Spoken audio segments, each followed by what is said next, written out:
Shalom, damai di hati. Selamat pagi saudara-saudari yang dikasihi dan diberkati Tuhan. Di pagi hari ini, saya berharap dimanapun kita pergi dan berada, kiranya kita semua tetap dalam keadaan yang diberkati dan dalam lindungan Tuhan selalu. Mengawali aktivitas di sepanjang hari ini, marilah kita menyediakan waktu untuk diperlengkapi dengan firman Tuhan di saat ini. Namun sebelum itu, marilah kita berdoa. Kami mengucap syukur padamu ya Tuhan, di pagi hari yang indah dan penuh syukur ini.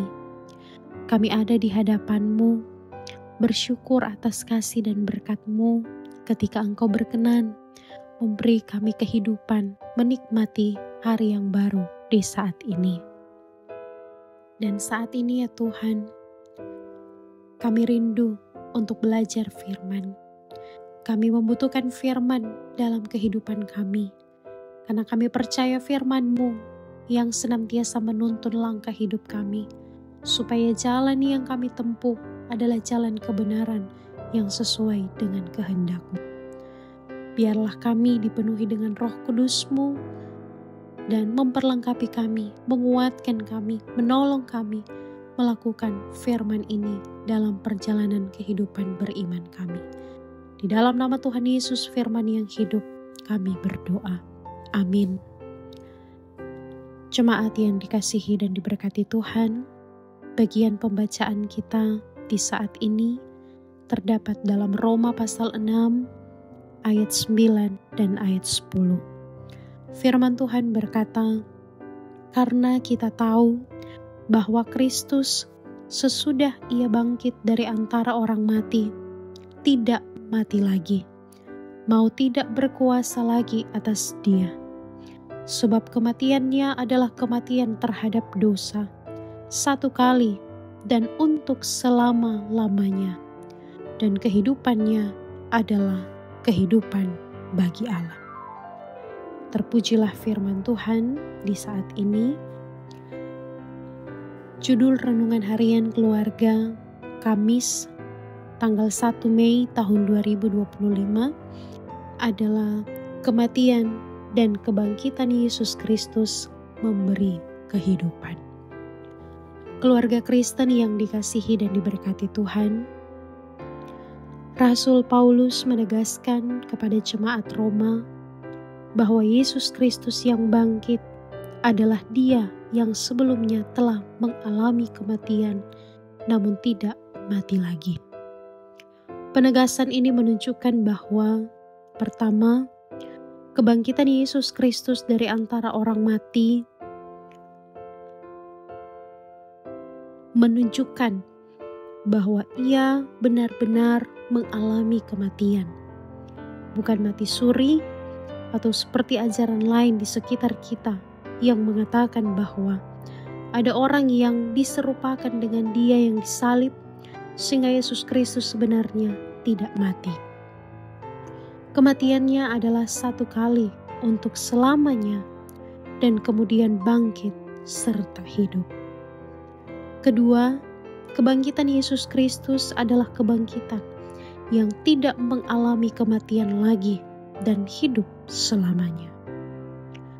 Ketiga, kematian dan kebangkitannya menegaskan siapa Dia sesungguhnya. Dia adalah Allah sendiri, di mana dosa dan maut tidak berkuasa lagi atas Dia. Sebab oleh Dia, dosa dan kematian ditaklukkan melalui kebangkitannya. Keluarga Kristen yang dikasihi dan diberkati Tuhan, firman Tuhan hari ini sangat penting dalam hidup kekristenan kita. Ketika kita banyak disodorkan dengan ajaran-ajaran yang menyesatkan dan menggerogoti iman, ditegaskan bahwa Yesus Kristus adalah anak Allah yang mengalami kematian, namun bangkit mengalahkan dosa dan maut. Sehingga dosa dan kematian tidak menguasai Dia. Dia adalah Tuhan Allah yang berkuasa dan tidak ada kuasa apapun yang dapat menaklukkan dia, termasuk kuasa dosa dan maut. Kebangkitannya menegaskan bahwa dialah Tuhan, dan kematian itu tidak dapat menguasai dia. Keluarga Kristen yang dikasihi dan diberkati Tuhan, sebagai keluarga Kristen, kita dikuatkan lagi bahwa Yesus Kristus yang kita imani adalah Dia yang mati namun bangkit dan hidup. Itulah berita sukacita bagi kita, bahwa Yesus Kristus yang bangkit dan hidup itu, Dialah yang hadir, menopang, menuntun, dan memelihara kita kini dan selamanya. Oleh karena Dia hidup, kita dapat terus menjalani hidup ini dengan membangun keluarga, melayani, dan mengabdi untuk kemuliaan Tuhan Allah. Sebab itu, marilah kita tetap hidup di dalam Yesus Kristus, sehingga kehidupan kita pun adalah kehidupan bagi Tuhan Allah. Amin. Mari berdoa. Ya Tuhan Allah, kami mengucap syukur sebab anak-Mu Yesus Kristus yang bangkit dan hidup itu telah memberikan kami kehidupan. Tolonglah kami untuk hidup di dalamnya, supaya hidup kami pun adalah hidup untuk memuliakan Engkau. Amin.